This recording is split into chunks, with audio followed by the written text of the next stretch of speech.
तो इस लेक्चर में हम लोग क्वेश्चन डिस्कस करेंगे जो कि डिफरेंशियल वॉल्यूम के कॉन्सेप्ट के ऊपर बेस्ड हैं। और ये तीनों ही क्वेश्चंस हम लोग करेंगे कार्टेशियन के लिए, सिलेंड्रिकल के लिए और स्फेरिकल कोऑर्डिनेट सिस्टम के लिए। डिफरेंशियल वॉल्यूम के इक्वेशंस हम लोग ऑलरेडी पढ़ चुके हैं। वो होती है सिंपल तीनों डिफरेंशियल लेंथ का मल्टीप्लिकेशन। तो कार्टेशियन में इसका फार्मूला होता है dv, जिसकी वैल्यू होती है dx dy dz। और सिलेंड्रिकल में इसकी वैल्यू होती है d रो d फाई और dz। और स्फेरिकल में इसकी वैल्यू होती है r sin theta d phi dr और r d थीटा का मल्टीप्लिकेशन। ठीक है, इसको हम ऐसे लिख सकते हैं simple dx dy dz rho d phi dz या r square sine theta dr d theta d phi. तो इनके ऊपर हम तीनों ही कोऑर्डिनेट्स सिस्टम में क्वेश्चंस करते हैं। तो आइए शुरू करते हैं। पहला क्वेश्चन है, ये वही same differential length differential surface area में जो हम क्वेश्चन डिस्कस कर चुके हैं वही सेम वॉल्यूम है। इस वॉल्यूम में एक्सट्रीम पॉइंट्स आपको गिवन है। एच पॉइंट यानी ये मिनिमम पॉइंट जहां पर तीनों ही कोऑर्डिनेट्स मिनिमम है, और बी पॉइंट जहां पर तीनों ही कोऑर्डिनेट्स मैक्सिमम है। वो कोऑर्डिनेट आपको गिवन है। कितने हैं? एक है 1 2 3 और एक है 4 7 4। ये वाला है 1 2 3, ये वाला है 4 7 4। आपको differential surface area differential volume निकालना है। कैसे करेंगे? सबसे पहले डिफरेंशियल वॉल्यूम का एक्सप्रेशन क्या होता है? डिफरेंशियल वॉल्यूम होता है dx dy dz। ठीक है, और वॉल्यूम अगर मुझे निकालना हो तो वॉल्यूम कैसे निकालेंगे? वॉल्यूम निकालने के लिए हमें ट्रिपल इंटीग्रेशन करना पड़ेगा dx dy dz का। यहाँ पर x y और z की लिमिट्स लग जाएंगी। ठीक है, देखो x की लिमिट कहाँ से कहाँ तक है? x चेंज हो रहा है 1 से लेके 4 तक, तो यहाँ आ जाएगा x equal to 1 to 4। y कहाँ से कहाँ तक चेंज हो रहा है? y चेंज हो रहा है 2 से लेके 7 तक, तो y हो जाएगा 2 से 7। और z कहाँ से कहाँ तक चेंज हो रहा है? z is changing from 3 to 4। ठीक है, तो z इक्वल टू 3 to 4।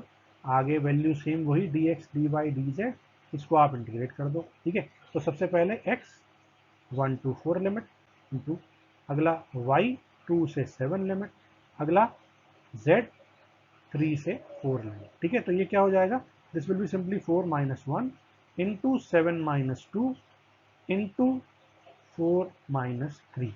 ठीक है, क्या हो जाएगा ये? 3 into 5 into 1। The answer will be 15 unit cube. This will be the volume for this particular question. ठीक है, और कार्टेशियन में वॉल्यूम निकालने का ये आसान सा तरीका है। सिंपल आपको ट्रिपल इंटीग्रेशन सॉल्व करना है। अब मैं बात करूं cylindrical question, cylindrical coordinate system में, तो क्वेश्चन आपको वही सेम गिवन है जो हम डिफरेंशियल लेंथ और डिफरेंशियल सरफेस एरिया के लिए ऑलरेडी सॉल्व कर चुके हैं। यहाँ पर जो एंगल, जो पॉइंट्स दे रखे हैं वो दे रखे हैं डी। एक्सट्रीम पॉइंट्स है हमेशा डी, यानी ये लीस्ट पॉइंट जहाँ पर तीनों ही कोऑर्डिनेट्स मिनिमम होंगे, और एक एफ जो मेरे तीनों ही कोऑर्डिनेट्स मैक्सिमम है। तीनों मिनिमम कोऑर्डिनेट है 1 30 डिग्री 2, ये वाला पॉइंट है ना। यहाँ पर रो मिनिमम है, फाई मिनिमम है, जेड मिनिमम है। और ये एफ एक्सट्रीम पॉइंट है जहाँ पर तीनों ही रो फाई जेड मैक्सिमम है, और उनकी वैल्यू कितनी है? 3 90 डिग्री और 4। डिफरेंशियल वॉल्यूम का एक्सप्रेशन सिलेंड्रिकल कोऑर्डिनेट सिस्टम में क्या होता है? सिलेंड्रिकल कोऑर्डिनेट सिस्टम में डिफरेंशियल वॉल्यूम होता है rho D phi D Z. और हम यहाँ पर लिमिट लगा देंगे रो की, फाई की और जेड की। ठीक है, रो मेरा कहाँ से कहाँ तक चेंज हो रहा है? रो इज चेंजिंग फ्रॉम, मैं यहाँ दोबारा लिख लेता हूँ, रो इज चेंजिंग फ्रॉम, देखो रो 1 से 3 तक चेंज हो रहा है, तो यहाँ पर लिमिट आ जाएगी रो इक्वल टू 1 2 3। फाई मेरा चेंज हो रहा है 30 से 90 डिग्री। आप देख सकते हो दोनों पॉइंट्स में 30 डिग्री से 90 डिग्री मेरा फाई चेंज हो रहा है। और z चेंज हो रहा है मेरा 2 से लेके 4। तो z चेंज हो रहा है मेरा 2 से लेके 4। और rho D phi D Z, मुझे इसको सॉल्व करना है।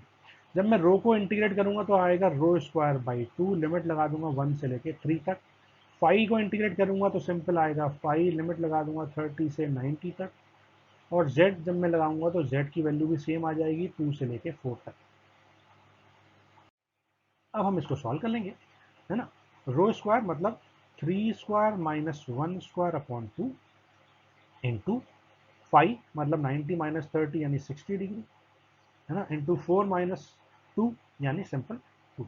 ठीक है, तो 9 माइनस 1 8 अपॉन 2, 8 बाई 2 यानी 4 इंटू 2 इंटू पाई बाई 3। ठीक है, 60 डिग्री में हम कभी भी इसको कैलकुलेट नहीं करेंगे, हम हमेशा रेडियंस में कन्वर्ट कर लेंगे।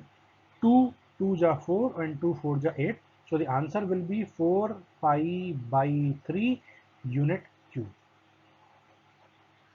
ये मेरा वॉल्यूम हो गया इस पर्टिकुलर क्वेश्चन में सिलेंड्रिकल कोऑर्डिनेट सिस्टम के अंदर। अब हम तीसरे लास्ट क्वेश्चन में बात करते हैं स्फेरिकल कोऑर्डिनेट सिस्टम में डिफरेंशियल वॉल्यूम निकालने का तरीका। ठीक है, तो यहाँ पर भी आपको पॉइंट गिवन है और दोनों ही एक्सट्रीम पॉइंट्स हैं। एक है ए जिसके कोऑर्डिनेट है minimum, r theta phi minimum है कितना 230 डिग्री और 60 डिग्री, और एक मैक्सिमम पॉइंट है जी जहाँ पर आर थीटा और फाई ये मैक्सिमम है, जिनकी वैल्यूज है 5 90 डिग्री और 90 डिग्री। तो मेरा volume differential volume spherical coordinate system में क्या होगा? डिफरेंशियल वॉल्यूम होगा मेरा, इसको इंटीग्रेट कर लेंगे।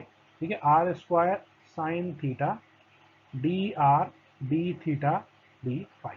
ठीक है, अब यहाँ पर मैं आर थीटा और फाई की लिमिट लगा दूंगा ट्रिपल इंटीग्रेशन सॉल्व करते टाइम। ठीक है, तो मेरा वॉल्यूम कितना आना चाहिए?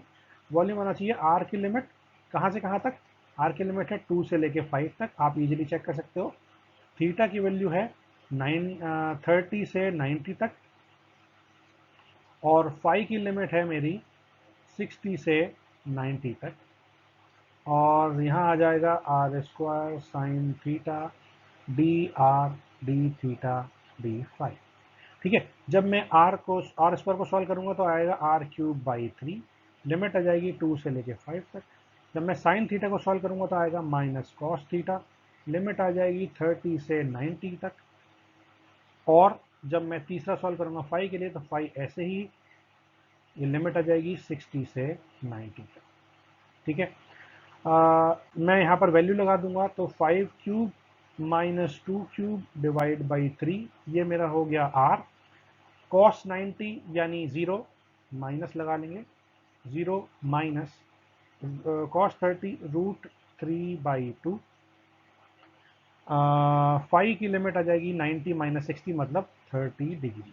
ठीक है, तो 5 का क्यूब मतलब 125 minus 8 divide by 3 into root 3 by 2 into pi by 6।